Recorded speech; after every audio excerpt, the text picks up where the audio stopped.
Friends, ఇప్పుడే అందిన వార్త. మరో ఎమ్మెల్యే అరెస్ట్, తీవ్ర కోపంలో ప్రజలు.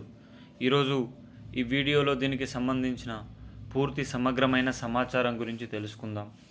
ఎవరైనా మొట్టమొదటిసారిగా మన ఛానల్ని చూస్తున్నట్లయితే చూసిన వెంటనే లైక్ చేయండి, అదేవిధంగా షేర్ చేయండి, అదేవిధంగా కామెంట్ చేయండి, అదేవిధంగా సబ్స్క్రైబ్ చేసుకొని బెల్ ఐకాన్ ఆన్లో పెట్టండి.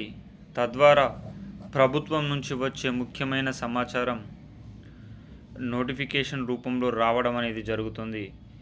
ఇక ఆలస్యం చేయకుండా ఈరోజు వీడియోలోని వివరాల్లోకి అయితే వెళ్ళిపోదాం.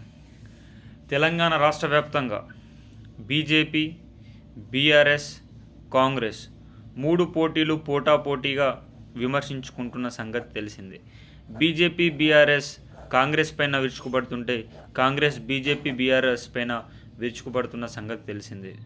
బీఆర్ఎస్ పార్టీలో ప్రముఖులు ఆసరా పింఛన్ల అమలు, రైతు భరోసా, రుణమాఫీ 2 లక్షల పైచిలుకు తదితర అంశాలపైన తీవ్రంగా ప్రభుత్వాన్ని విమర్శించిన సంగతి తెలిసిందే.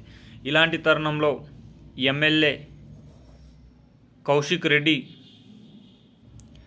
రాష్ట్ర ప్రభుత్వం పైన తీవ్రంగా ఆరోపణలు చేసిన వేళ, తన పదజాలంతో తీవ్రంగా మాట్లాడిన వేళ హుజురాబాద్ ఎమ్మెల్యే కౌశిక్ రెడ్డిని పోలీసులు అరెస్టు చేసినట్లు సమాచారం. కరీంనగర్లో జడ్జి ముందు ప్రవేశపెడతారనే ఊహాగానాలు వస్తున్నాయి. తద్వారా బీఆర్ఎస్ లీగల్ టీం మొత్తం కూడా కరీంనగర్ చేరుకుందని చెప్పుకోవచ్చు. అయితే ఇతని అరెస్ట్ను బీఆర్ఎస్ పార్టీ శ్రేణులు తీవ్రంగా ఖండిస్తున్నట్లు సమాచారం.